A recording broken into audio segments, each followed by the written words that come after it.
Hey.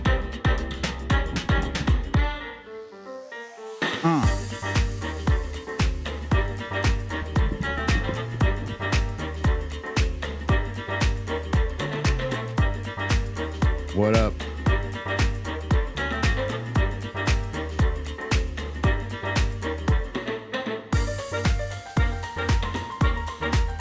Ha.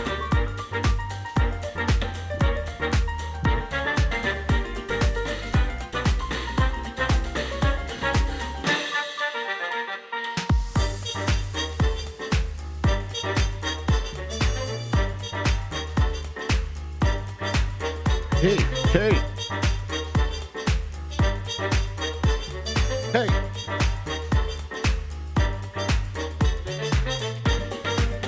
No wig today, y'all.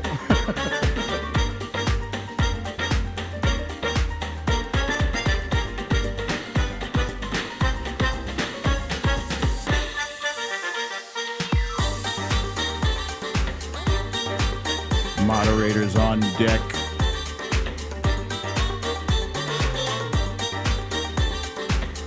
Huh.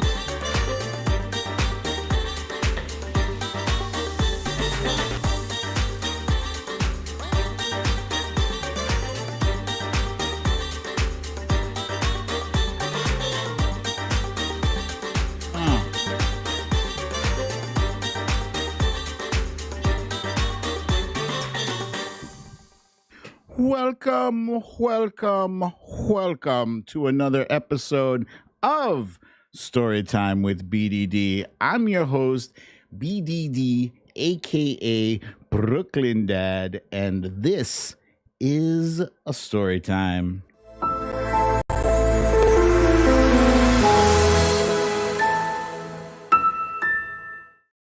Gling, gling. I will never get tired of that gling, gling thing. Let's see. Dun, dun, dun, dun, dun, dun. Hey, people are asking, what is the name of this song? I will get that for you. I don't remember, but it's my jam. It is the jam indeed. Welcome, everybody. I saw somebody in the comments asking, saying that he's from Texas. This is on Periscope. And can he speak to me? Certainly, at some point, Q&A at the end of the show. But right now, let's do our summary stories of the day.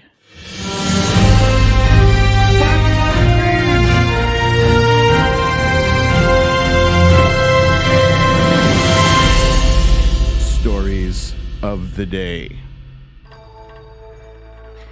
A third accuser has stepped forward on Governor Cuomo, and a growing chorus is there for him to resign. Voting rights are under assault as 43 states called for 253 new restrictions to make it harder to vote. Christopher Wray was under fire in a new January 6th Senate hearing. Kayleigh McEnany was hired as the new lying mouthpiece for Fox News. And last but not least, for the first time ever, we have multiple people featured in today's They're All Raggedy. Oi, man, I gotta tell you, there is some shocking stuff. Asmila J, thank you for the donation, as well as Foxhill Dreams. Don't think I didn't see you when that summary piece started. Thank you so kindly. The Beta O'Rourke says, incorrectly says, I am running for president in 2024. I am not. For the record, I am not.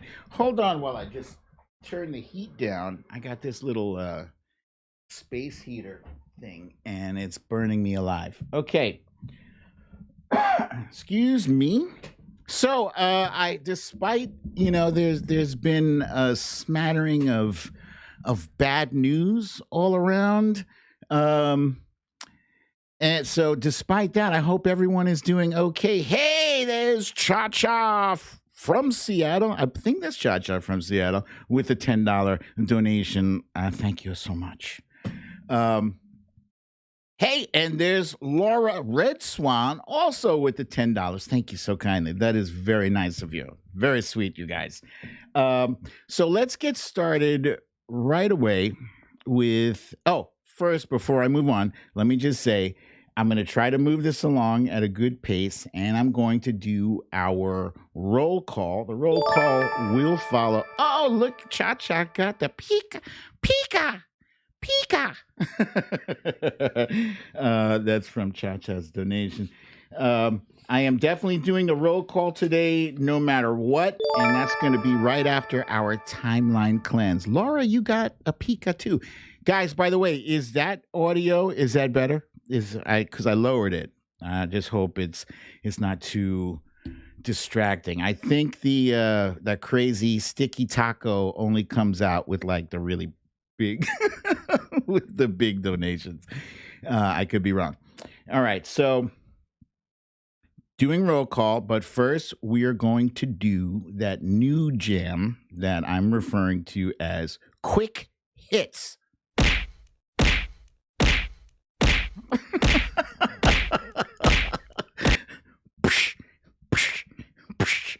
I love that. The audio and the visual is fantastic for me. All right, so let's see, what do we got up at the top here? At the very top, we have Vernon Jordan, who passed away today at the age of 85. Now, Mr. Jordan was a civil rights activist who had roles with the NAACP, the National Urban League, as well as the United Negro College Fund. I always wondered why they didn't update the names of those organizations, but whatever. They came out when, it was a common thing to, you were calling black people Negro. And then at some point that came back in vogue, but only amongst us. All right, Negro. He was first before after he became known for his civil rights activism. He also became known as the first friend of President Bill Clinton. And he published the State of Black America report in 1976 because President Gerald Ford did not include it in his State of the Union address. He was surrounded by his loved ones when he passed away at 10 p.m. last night. Rest in power, Mr. Jordan. Misha, thank you. Thank you so much, Misha. God. For this one, let me switch to a clip here.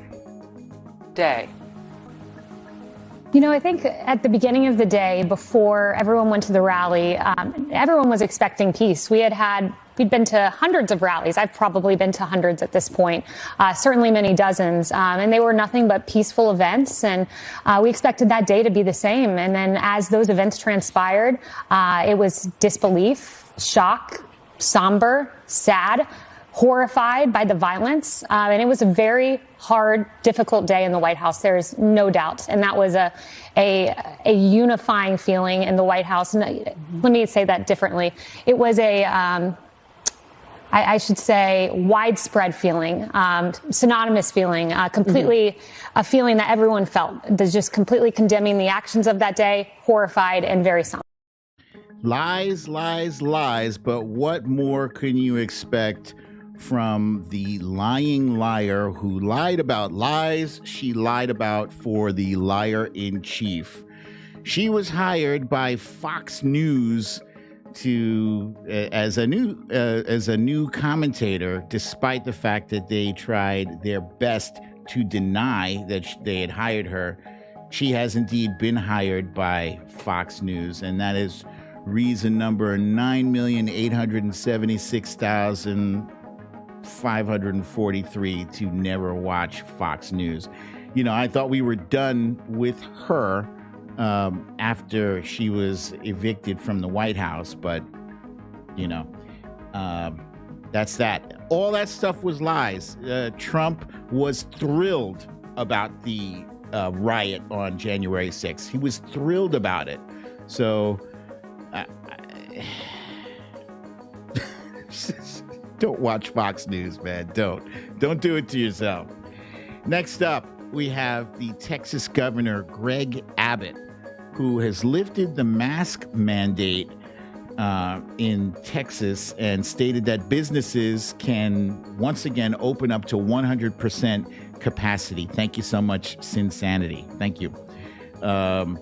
So they already had trouble getting people to wear masks. Now it's going to be damn near impossible. And you're going to have... Oh, damn. Taco. Okay. Sorry, that was Insanity's taco. That's still less loud, I think. Yeah? Sorry. Anyway, yeah, Greg Abbott, it's not bad enough that your state was submerged in a winter catastrophe. You want to pile some COVID deaths on top of that. That's disgusting. Thank you, Cindy. Cindy from Alaska, everybody. Thank you. So yeah, that this is one of several governors who is doing the absolute wrong thing and making it impossible for President Biden to succeed. You know, it's one thing for him to distribute all of the vaccines and tell people to wear masks and stuff, but he needs help, folks. He needs help. And the governors are failing miserably. So many of them.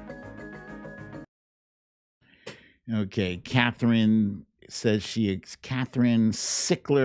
Nevers agrees on the Abbott front. And so does Rosalinda. Those folks are on Periscope, guys, just in case you can't see them, but I can. So thank you for contributing that.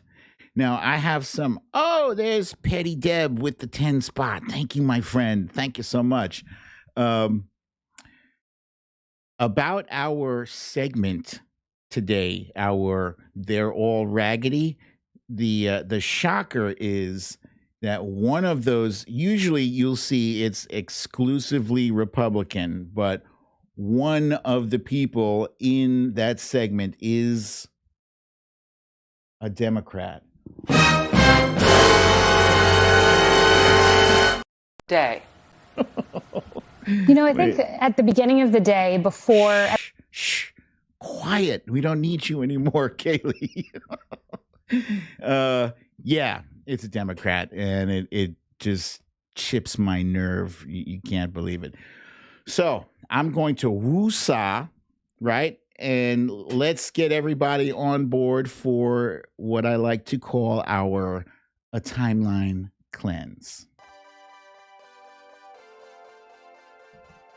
Timeline cleanse. Good Lord, I need a timeline cleanse like all day long today. I was miffed with a lot of stuff that's going on. You know, even though Trump is out of the White House, like his minions, his GOP minions, they're all his minions now. All of them. They're all doing his bidding. And it feels like we're still fighting a lot of the same battles, even though he is out of the White House. But anyway, enough of that. Two critters in close proximity to Brooklyn dad and wifey were just chilling without a care in the world. Yes, I am talking about Rain and Kobe, new best buds. Yeah.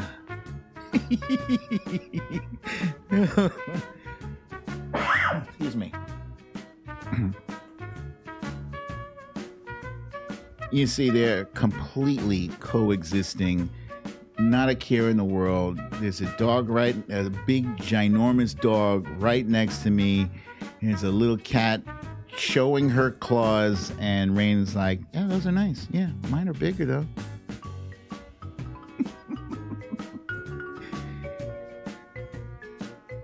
I will say, though, that those kitties, oy, they are troublesome. They came in here into my studio. This is my studio. They came into my studio and knocked all of my shit off of my desk. I'm not kidding. My camera, my light, they moved out of the way. It's all discombobulated. Let's see. Can I move it closer? Yeah. Closer. But they are cute. They are very cute. I cannot deny that. Now, for some reason, now that we have kittens here, I find myself I find more cat related stuff in my Twitter feed, which is kind of cool because I learned that cats, I saw this little clip that shows that cats have a way of walking, and I forget what it's called, right? But their back feet go into the exact same place as their front feet. Let me just show you what I'm talking about on the catwalk. Look, watch where the feet go. In the exact same place, the back foot goes in the exact same place as the front foot. Stella, thank you for that reminder. Please don't forget to like this broadcast and subscribe to BDD's channel if you have not already. Welcome, Deborah. Yes, Stacy, this is the timeline cleanse. I'm showing how cats have this amazing way of walking, and their back foot goes in the exact same place as the front foot. That is amazing. Amazing. Where did I get that footage? I found it on Twitter. Most of the things I'm sharing with you guys, I am sharing mostly from Twitter. Mostly. Some of it is from TikTok, but it's stuff that people share on Twitter from TikTok. Thank you, Marie. Thank you so kindly. Marie from New Jersey. Is that Marie from New Jersey? Next up, this is actually very cool. If you are at least as old as Brooklyn Dad, I don't need anybody to say how old you are, but Brooklyn Dad, I am about 52. So I grew up watching TV commercials and playing with toys in the 70s and 80s. I was a kid in that time. So if you are of roughly the same era, you may appreciate this little trip down memory lane.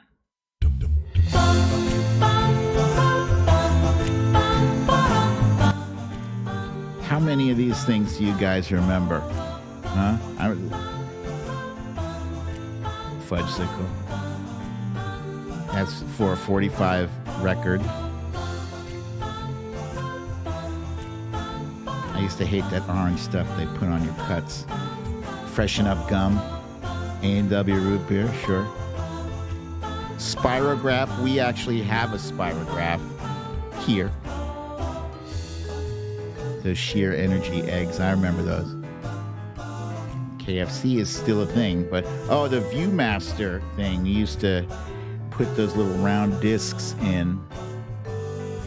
You had 45. Mr. Bubble, I remember. Hopscotch, of course. TV dinners is still a thing. Buster Brown. I used to get my shoes from Buster Brown. Polaroids, Chiclets. The mood ring. Mood ring. I had a mood ring. I think it was my mom's. But I totally remember the mood ring. Please Stand By. I remember that too. Yeah. This is just, it's cool as hell. I saw this and I was like, I know a bunch of folks who watch this show will totally relate to this. The bubblegum machine. The girl with the bonnet. I think that was Holly Hobby. Scribble My Dibbles, I think, used to have a Holly Hobby. My sister.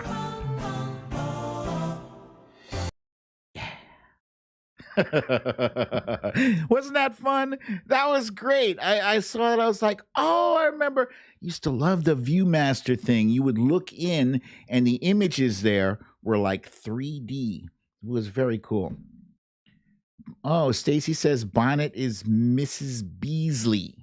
I did not know that. I totally thought that was.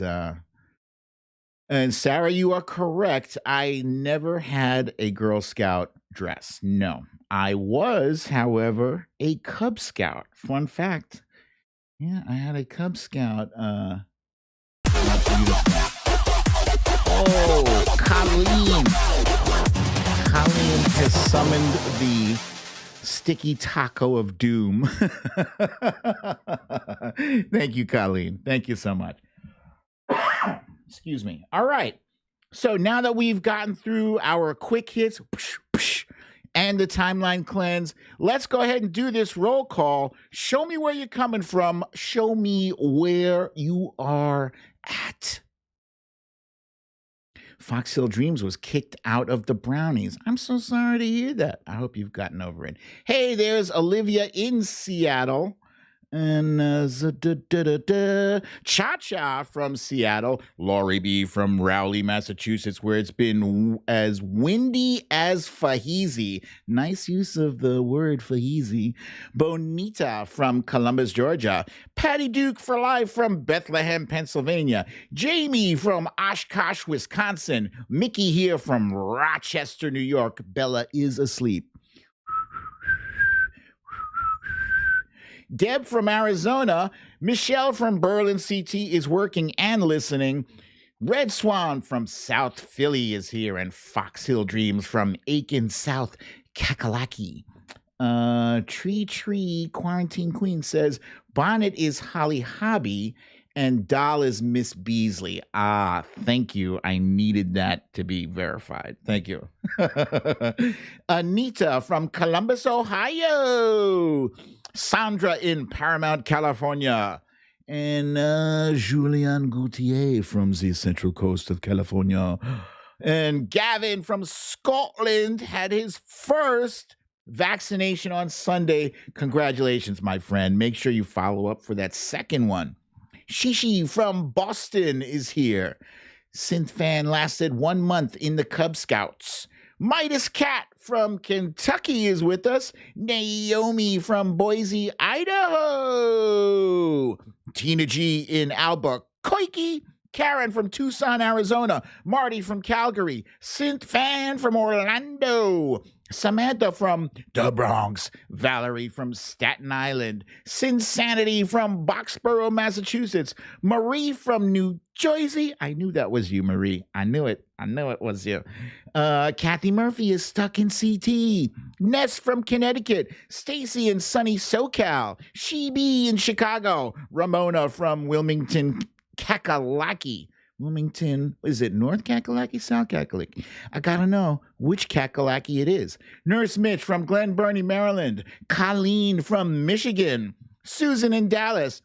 Peter is a boss from Colorado. The Trump Reaper is being baked alive in Long Beach, California. Joe from Winnebago, Illinois.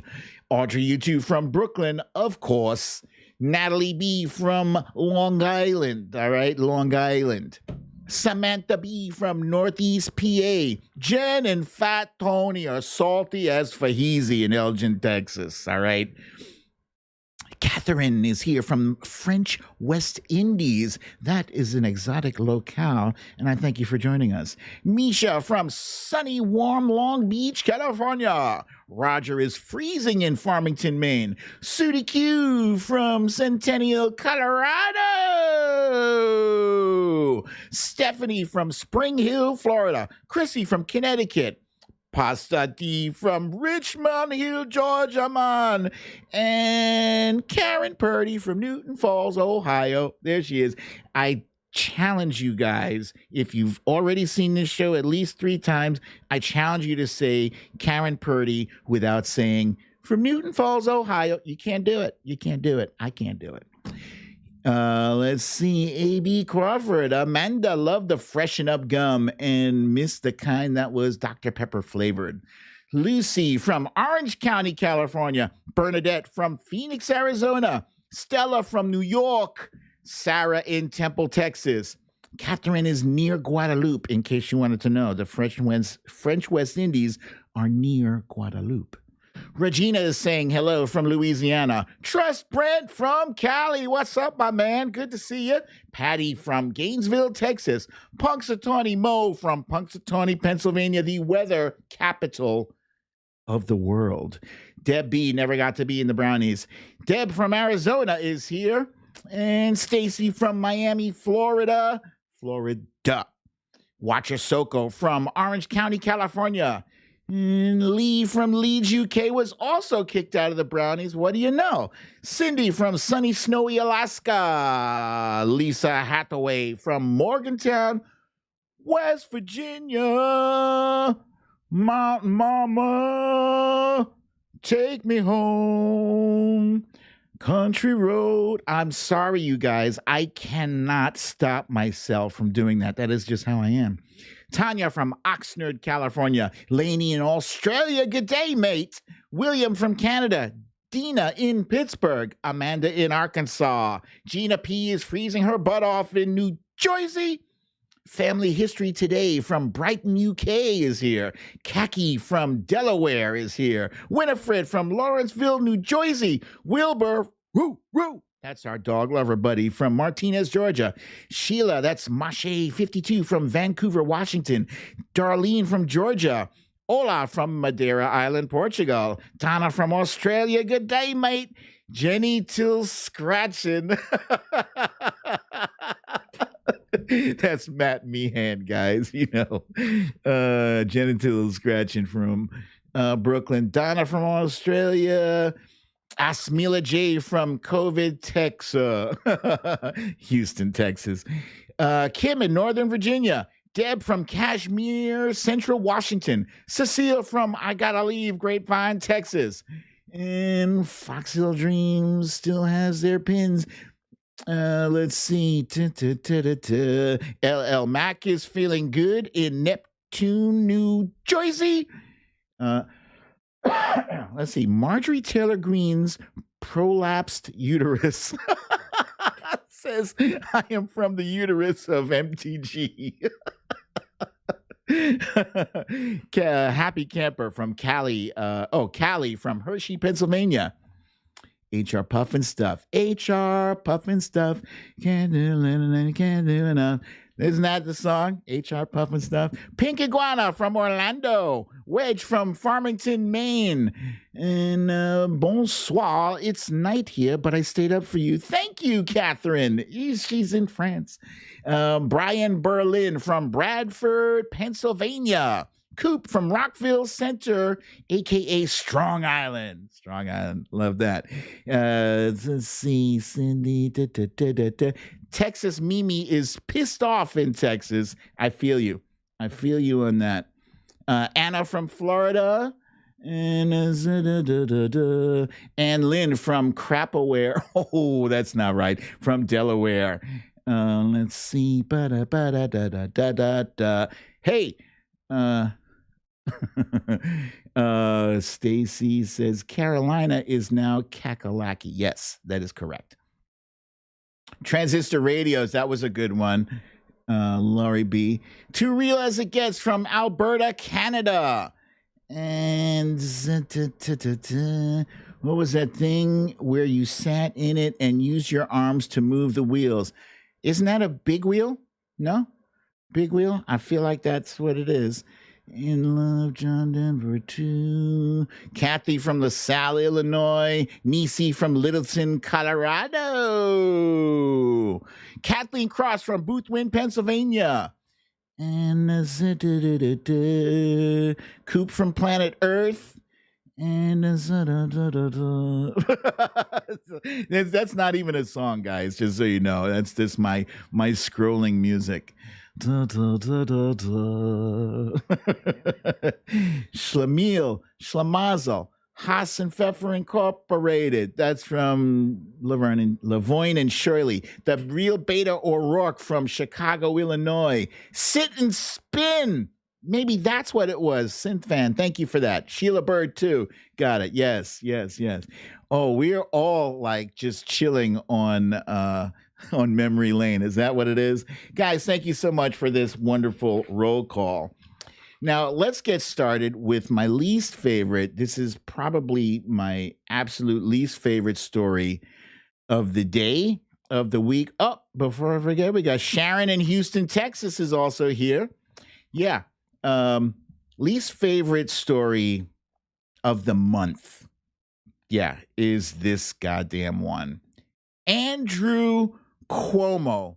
It's killing me. We're getting a new person stepping forward every day now. Already the third accuser has stepped forward.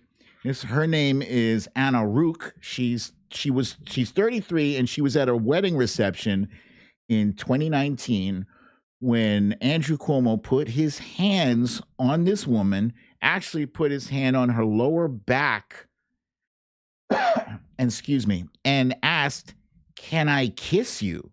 Like, what? Dude, this is 2019. 2019. It's not like this happened before Me Too. This happened long after Me Too. I don't know what kind of excuse you're coming up with for this. Look at his hands on her face and look at her face. She is not comfortable. She is not happy. She is thinking in her brain, I'm sure, why does this man have his hands on my face? He's not my father. He's not my grandfather. He's old enough to be my grandfather. What is he doing? Why is he asking, can I kiss you? What the hell is that? What is that? She was an aide of his. So that was completely inappropriate. Completely inappropriate. And you know, a picture tells 1,000 words or something like that. You know, I'm fed up and frustrated with this. This woman here, Kathleen Rice, has suggested that Governor Cuomo resign. She is from, I believe she's from upstate New York. Now, there's a lot of folks in upstate New York who are not Democrat friendly, but she is a Democrat. She's a Democrat. And if he were to resign, his place would be taken by the lieutenant governor, whose name is Kathy Hochul. I'm not sure if I'm pronouncing her last name correctly, but she's a lieutenant governor. Why does this matter? Well, because let's say he does resign. And in my personal opinion, I think he probably should. I'm not happy about it, but I'm less happy about what the hell he did that requires him to resign. Look, when you mess up, you got to own up to that shit. And as it is right now, he's not owning up to it. He's putting it in the hands of the investigator. Letitia James is appointing an independent investigator to look into this situation, and whatever they come up with is what they come up with. But let's get something straight. This is very different from the Al Franken situation, in my opinion. It's very different. He brought this shit on himself. That Al Franken kind of got caught up in the middle of the Me Too movement, and that's what happened. But, dude, you had to know better. Your hands are not to put on another woman without her permission, especially not in an intimate way like your hands on their face. That's usually the move before you're going to bring their face in for a kiss. That's not right. It's not right at all. So I got a lot of problems with this. One is him taking liberties, him thinking like he's the man, that he can do that he can just touch any woman he wants because he's a master of the universe or something, because he has power, you know? And he's drunk. He's obviously drunk on that power. They say he's a bully. Tracy here is saying the timing of the accusations is fishy. They usually are. Usually these things come out when somebody's about to run for election or for re-election. Fine. But it doesn't negate the fact that it happened. And it seems like, it's a pattern with this guy. And if it's a pattern, he's got to step down. He's got to step down. Already, he's not copping to anything. But here's the other thing that bugs me. The other thing that bugs me is that, meanwhile, on the right, you have people like Madison Cawthorn, who is notorious sexual harasser, abuser of women, multiple, like over a dozen accusations at this guy, and the GOP is doing absolutely nothing about it at all. Nothing. So look, here's the problem I have. We on the left, we take care of our shit. We hold our people accountable, even when it's to our detriment, our political detriment, I should say. It's not to our societal detriment, because we want to hold ourselves to a higher standard. That is how you make things better. That's why we are better. We hold ourselves accountable, but they don't. And then they get to sit there and throw their hypocritical stones and demand an accusation when Donald Trump had dozens of accusations and they never demanded that he resign. So, damn it, Andrew Cuomo. Here's the other thing. He was doing so well last year. He was doing so well. Yeah. He was a guy that a lot of us looked up to, and now it makes you feel like you were looking up to a creep, a serial abuser. It really disturbs me. I'm upset. But here's what I'm more upset about. Right now, I'm more upset about... I think why now is because we are seeing the weaponization of... Wait. I forgot that I put a video up at the front there. I'm more upset about the fight over voting rights. This is going to be a long one. It's going to be a contentious one, ongoing and fierce. But this is for all the marbles. This is for all the marbles. Now, cue video. I think why now is because we are seeing the weaponization of Trump's big lie. All around the country, Republicans are pointing to the fact that so many of their voters believe the election was stolen as a reason to cut back on voting. So for 2 months, Trump said the election was stolen. And afterwards, now we are seeing Republicans in state after state, including all of these key swing states like Georgia and Arizona, rush to restrict access to the ballot. They are not just targeting mail voting, which is what Trump has largely decried. They are also targeting early voting and other methods that are perceived to benefit Democrats. And so this is really the biggest assault on voting rights we've seen in decades. The numbers are stunning. 250 restrictions on voting introduced in 43 states in just 2 months. And it's a direct result of what President Trump and now former President Trump has done. I hope you heard that. I hope you were listening carefully, because, like I said, this is for all the marbles. Republicans saw, after the election of 2020, they saw that Democrats actually we can probably win every election going forward if we have mail-in voting, if we have early voting, and we have the right to vote. If our vote is not suppressed, we can win elections. We've proved it already 2 elections in a row, 2018 and 2020. They see the trend. They're not stupid. And what they're doing now, the reason none of them are poo-pooing the election lie is because they are writing that. They are writing that election lie and using that as an excuse for all this now widespread voter suppression tactics. 43 states, 253 different regulations now that they're trying to throw into the mix to make it harder for people to vote, especially in Georgia. In Georgia, they're doing away with the Sunday voting, the souls to the polls. They're doing away with early voting.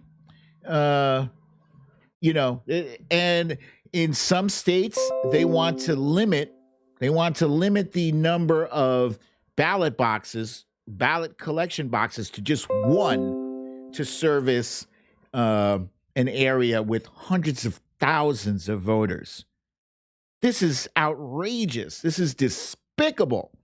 It is completely anti-American. It is against the spirit of democracy. The spirit of democracy is one vote, one person. Everyone gets a vote.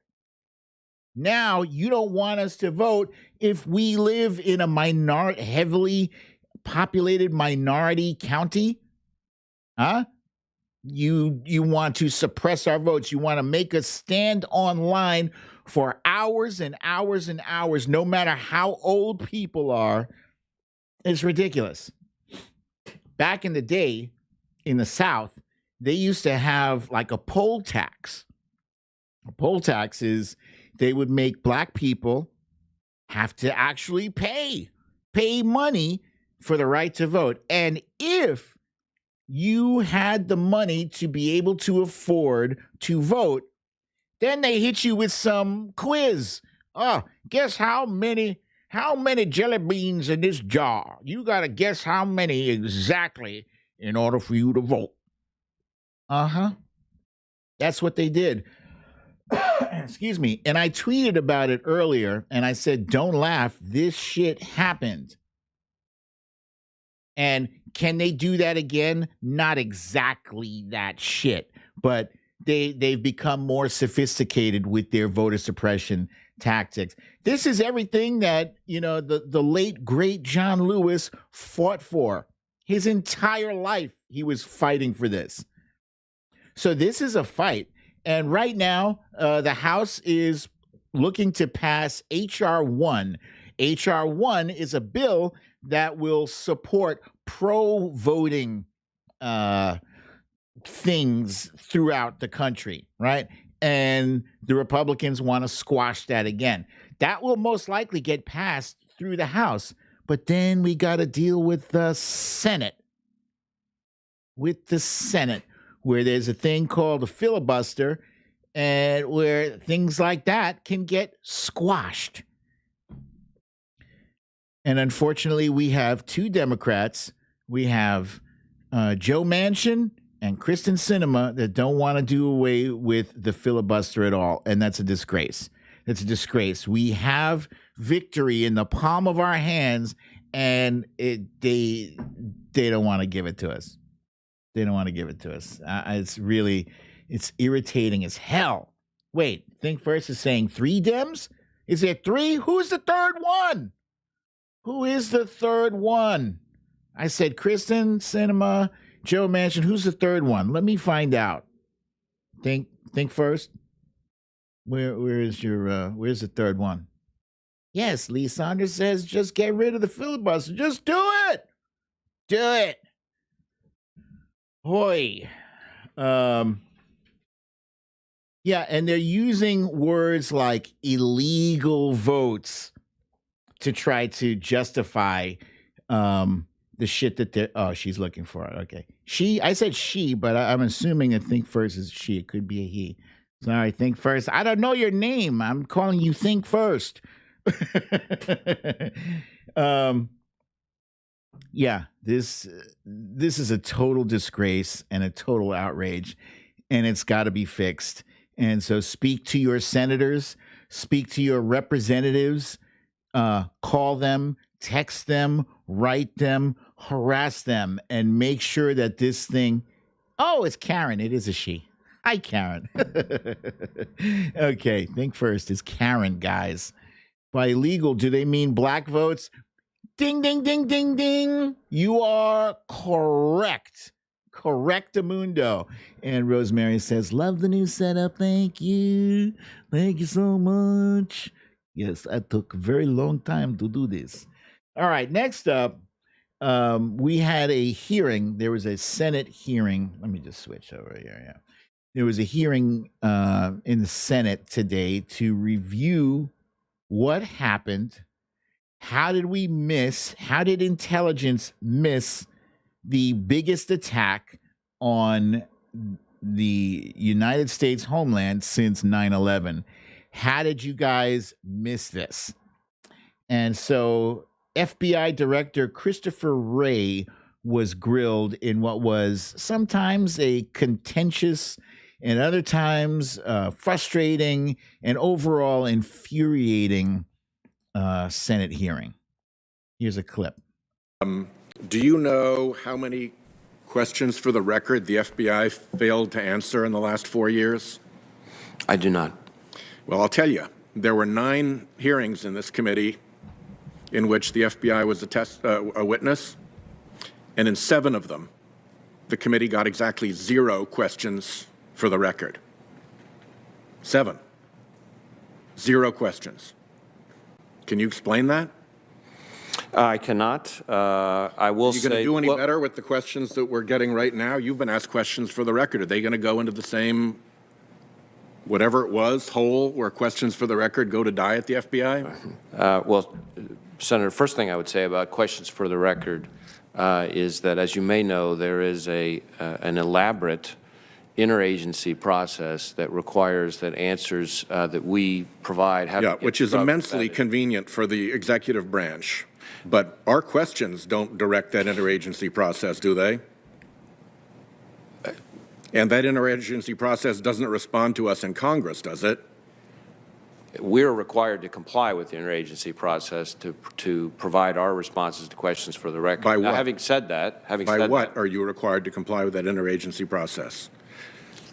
I can't cite you the reg or the rule. I love because it seems to me that when the FBI wanted to get information to this committee, particularly when it wanted to get information to Republican members of this committee so they could investigate your investigation of the Trump-Russia connection, that information got right through to our Republican colleagues. It didn't seem to go through any interagency process.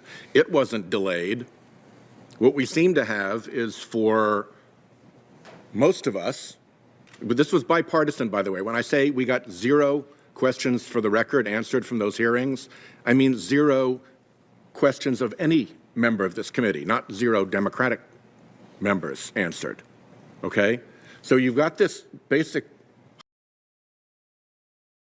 Wait a minute. Where did this thing come from? Cancel culture. That's not right. If it's not one thing, it's another. I always have some kind of technical difficulties here. All right, let's see. Let's change this. I'm doing this shit on the fly. I thought I had everything right. Guys, I've been trying to push this show back to 5:30, and there's so many different elements to this. It's like way more technical than I'm accustomed to with the original Storytime show. What the hell? This is from the other day. Okay. FBI hearing is right there. Boom, boom, boom. All right, good. Okay. Anyway, so yeah, Sheldon Whitehouse is quickly becoming one of my favorite senators for these hearings because the amount of rage and umbrage, the outrage is spot on. Did you see him take off his glasses? He was like this. He was like he whipped those glasses off like he was about to rip his shirt open and become Superman.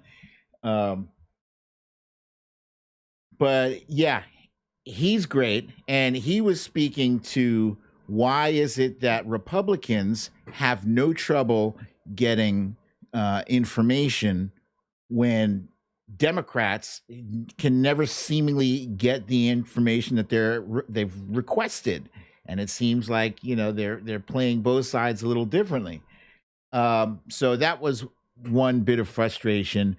Another frustrating thing of this hearing was that Chris Wray was not really forthcoming with a lot of information.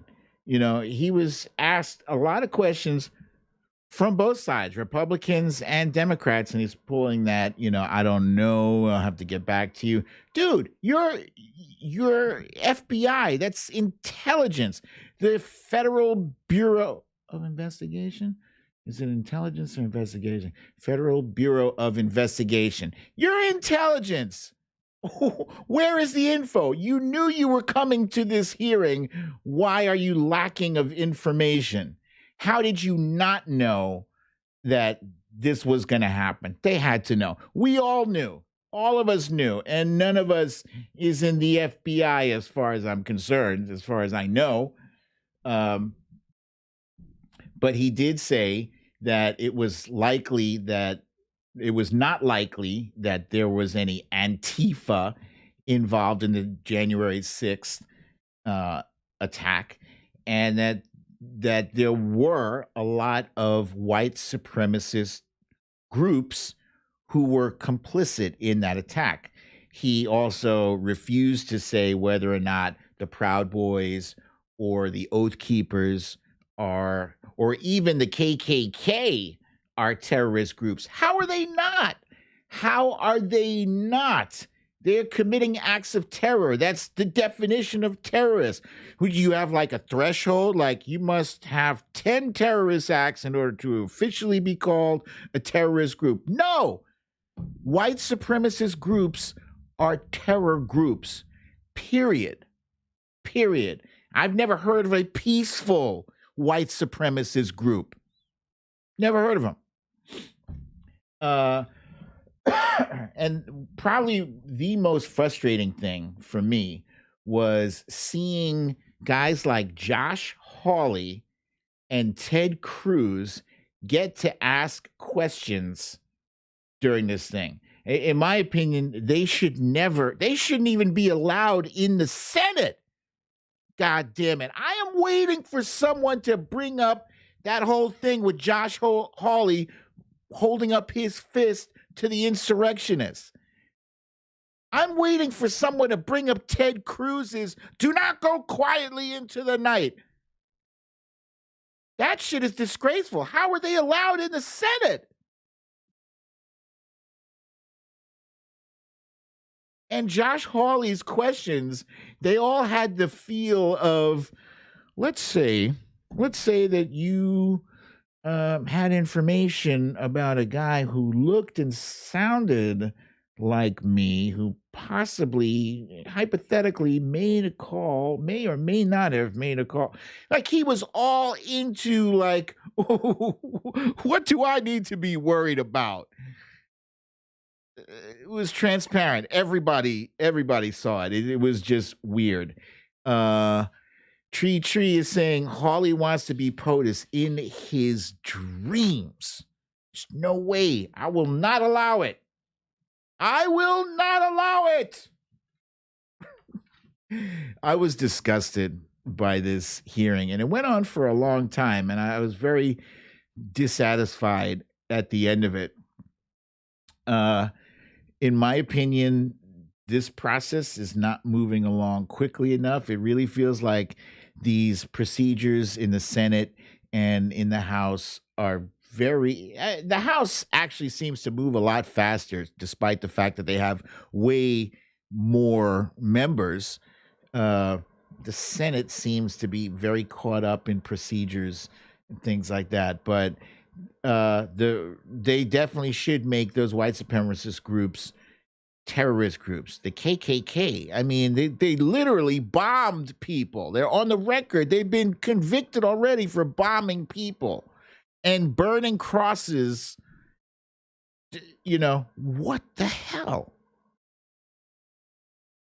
But these white supremacists are a large segment of the GOP, like a scary big number. Yeah. Yeah. So that's it. That was it for the for that hearing. I have nothing else to report from that. Yeah, Gina says it's taking far too long. We hear the Defiant says bombing little black kids in churches. Yes. Solid Blue Sister agrees with me, says the House does move faster. The Senate would move faster if Dems had at least 51 senators, not including the VP vote. That's an astute observation. Trump Reaper wants to know who determines what is a terrorist group. That is actually an excellent question, and I think probably it's probably got to go through the House and or the Senate in conjunction with intel agencies like the CIA and the FBI. And possibly even it's even got to go through the judicial branch as well. I really don't know, but yeah, Corey Lord says burning crosses is not Christianly conduct. Yes, I agree. And Wilbur says, I got my nickname Wilbur from the Mr. Ed show. My name is actually William. That's a fun fact. Thank you, my friend. All right. So we are going to move right along now to today's segment of, we usually call this You Raggedy Bitch, but the news is that today they're all raggedy. They're multiple people. And in fact, one of them is a Democrat.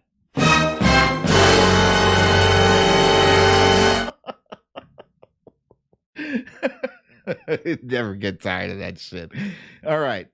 So first up, it's not necessary for everybody to like each other. I actually like President Trump. He's been very nice to me. He's allowed me to be in his world. He allows me to give my 2 cents worth about different issues when he was president. This is his party. If you don't get that, you missed a lot at CPAC. Donald Trump has the nomination right now, and nobody can take it away from him if he wants to run. And I think Lindsey Graham, actually, so Lindsey, I told you guys this before, Lindsey Graham could definitely be like our honorary everyday You Raggedy Bitch. But after seeing that video clip, like, wow, dude, I when I first saw that last night, I was at a complete loss for words. This guy completely removed his own spine, laid it on Trump's desk, removed his own scrotum, put that on the desk too, and yeah, he allowed me to be in his world. What? Oh my God. John McCain would be so disappointed in you. So disappointed. You're not even a person anymore. You're a caricature. You're a meme. Oh. It's just that's Raggedy Bitch number one. Let's see. Next up, we have Governor Greg Abbott. And Governor Greg Abbott is, pinballing from one disastrous handling of a crisis to another. First, the winter storm, which his state was woefully unprepared for. And sorry, that's your job, dude.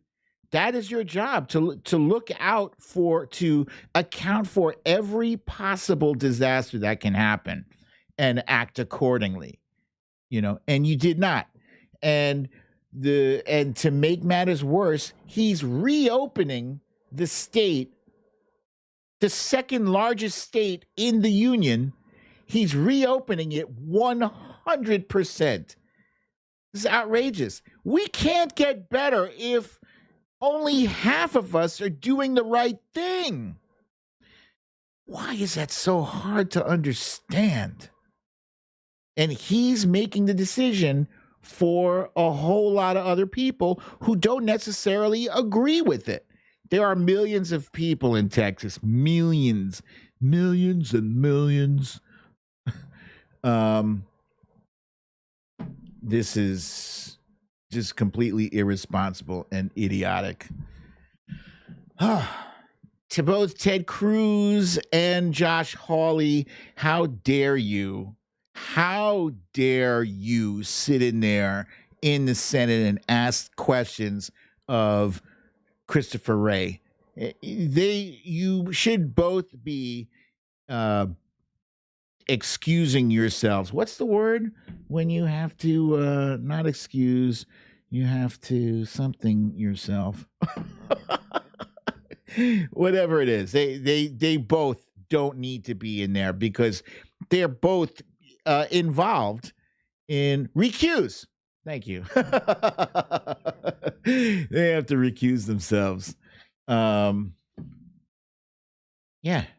unreal. One is the fist pumper, the other one is the speechifier. They're both guilty as Fahisi.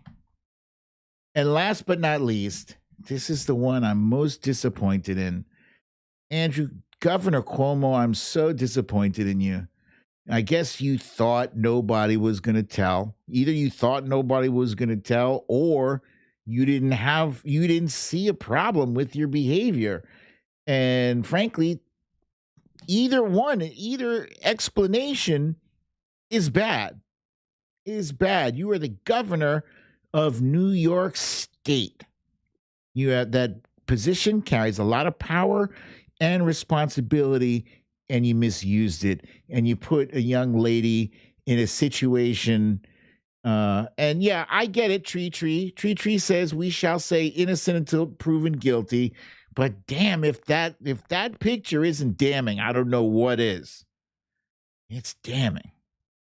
You know, what I think he might try to do is try to pawn it off as, that's how I am. I talk with my hands, and the New York Post had a cover of the New York Post that called him Handsy Andy.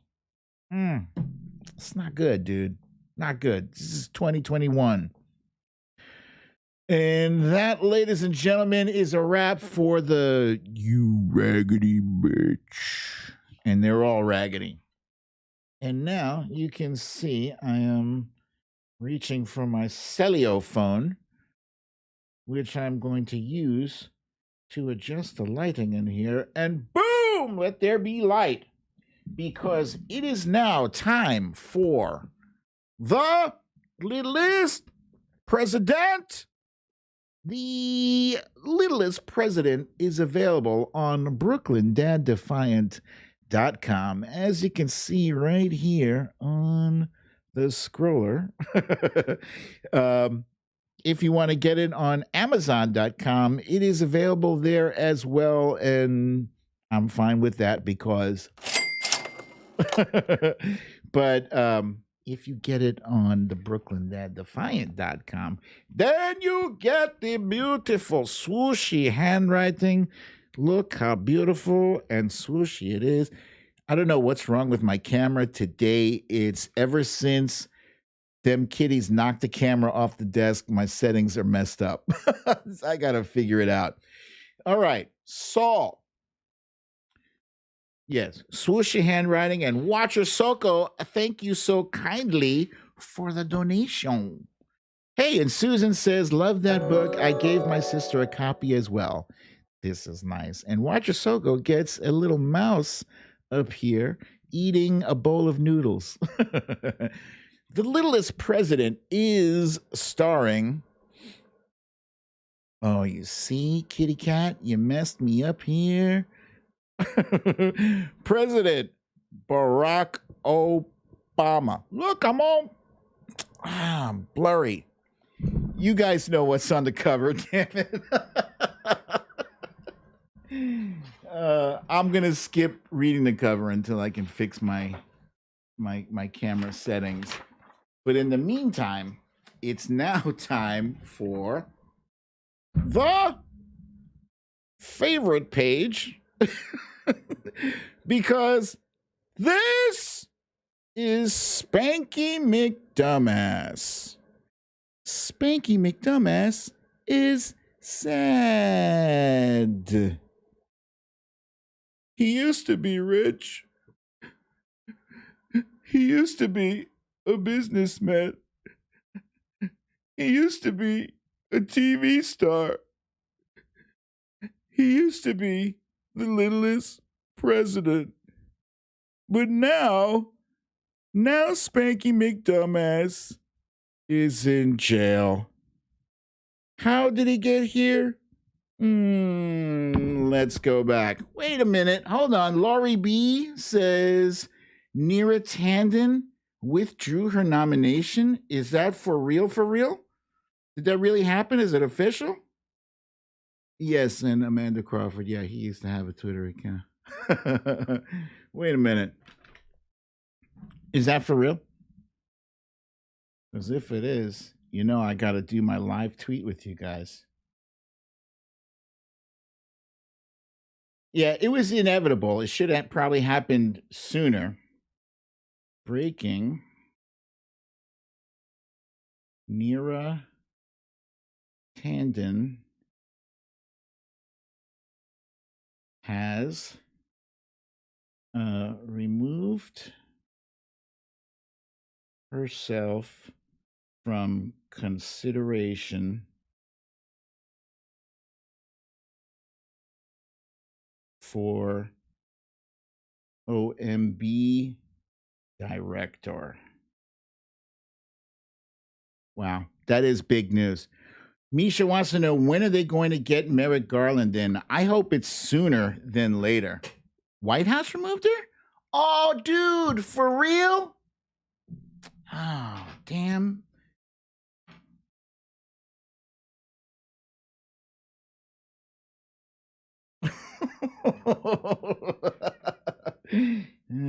See, I should have followed my own.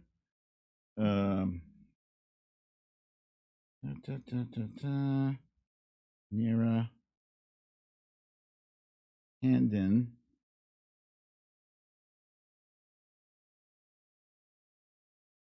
has she removed herself? The White House will withdraw. That's wrong. I'm deleting that.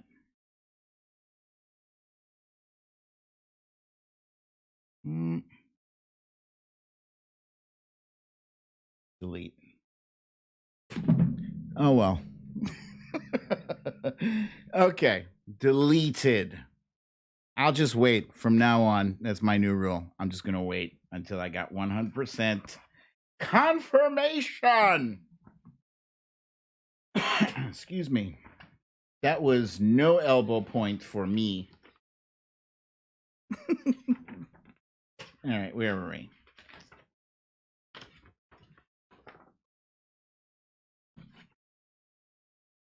I'm going to this page here. I want this page to happen so badly. Investigators from the SDNY wasted no time. They had been waiting for Spanky to become a private citizen so they could bring the full force of the Department of Justice against him. Spanky was convicted for money laundering, tax evasion, and for overall shitbaggery. He would spend the rest of his life in prison. Spanky was the littlest convict. You're fired. Fired. Yeah. Wilbur, I agree with you. I wanted to see Neera Tanden confirmed also. I hope they have a backup. I hope they have a backup nominee for that, and they do it soon. Like, that is an important position. That's budgets. That's everything. Yeah, who will they come up with? So, guys, that's what I got. That's my story, and I'm sticking to it. The show ran a little long today, so I got time for like 2 questions. But before we do the questions, holy cow, Karen Purdy from Newton Falls, Ohio, just hit Brooklyn Dad off with a 20 spot. I thank you. You are amazing. Thank you. Thank you for that. ABC News reported 7 months ago that Neera Tanden withdrew her nomination. I don't get it. I do not get it. I'm confused. I'm just going to wait. Oh, yes. Cindy with the reminder saying, don't forget to like this video and do that subscribe button thing right there. That one. Julian Gauthier for the $10 bill. Thank you, Julian Gauthier. Thank you so much. Oh, and Too Real As It Gets hit. Boom! With the $20. Thank you, guys. Thank you. That's very kind of you. Let's see. Here we go. The Trump Reaper wants to know, is that a pair dancing? Could be. I don't remember. Well, that is Pikachu. I missed it. Solid Blue Sister wants to know, do you think John McCain would have voted guilty at the impeachment trial? Yes.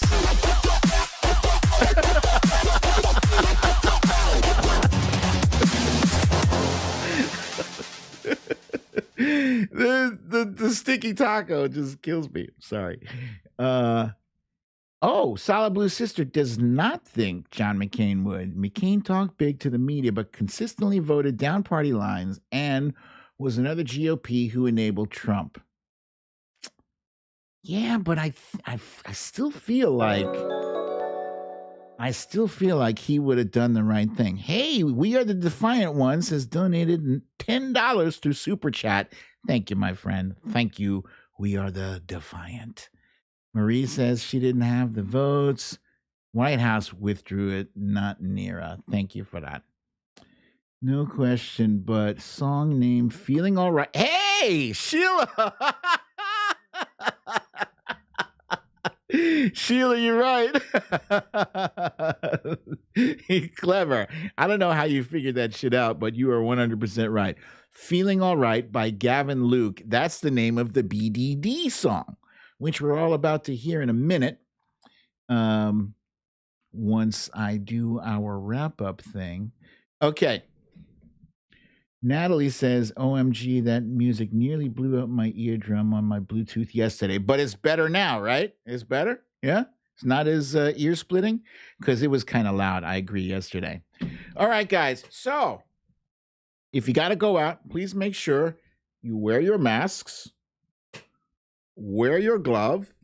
My whole shit is off. Keep your social distance. 6 feet or better. Look how far off I am. I got to fix this. Tomorrow I'll fix it. Anyway, have a lovely, pleasant evening. I'll see you tomorrow. Same time, same place. I love you all.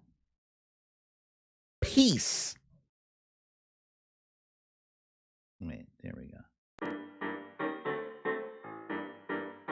Hey.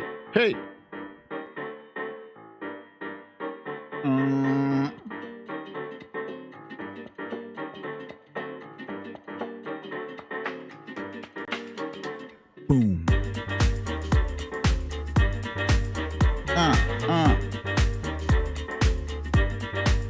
Hey.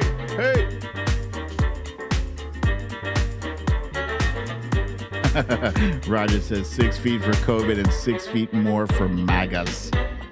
Yes. Adios, Olivia. Watcher Soko is reminding us to please hit that like button. Hey!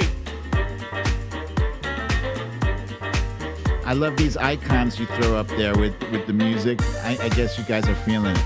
I see little dancing icons too. Thank you also. Stacy says, thanks mods too, moderators. As always, doing an excellent job. If you guys notice that we have no trolls, it's because our moderators are badass.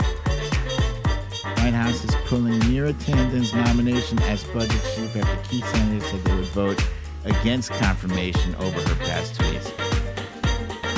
Smash that like button.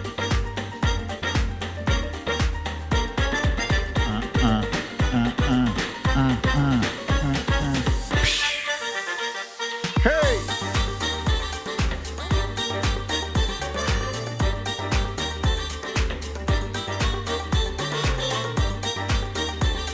What? Watcher Soko calls this the best show on the internets. Aww.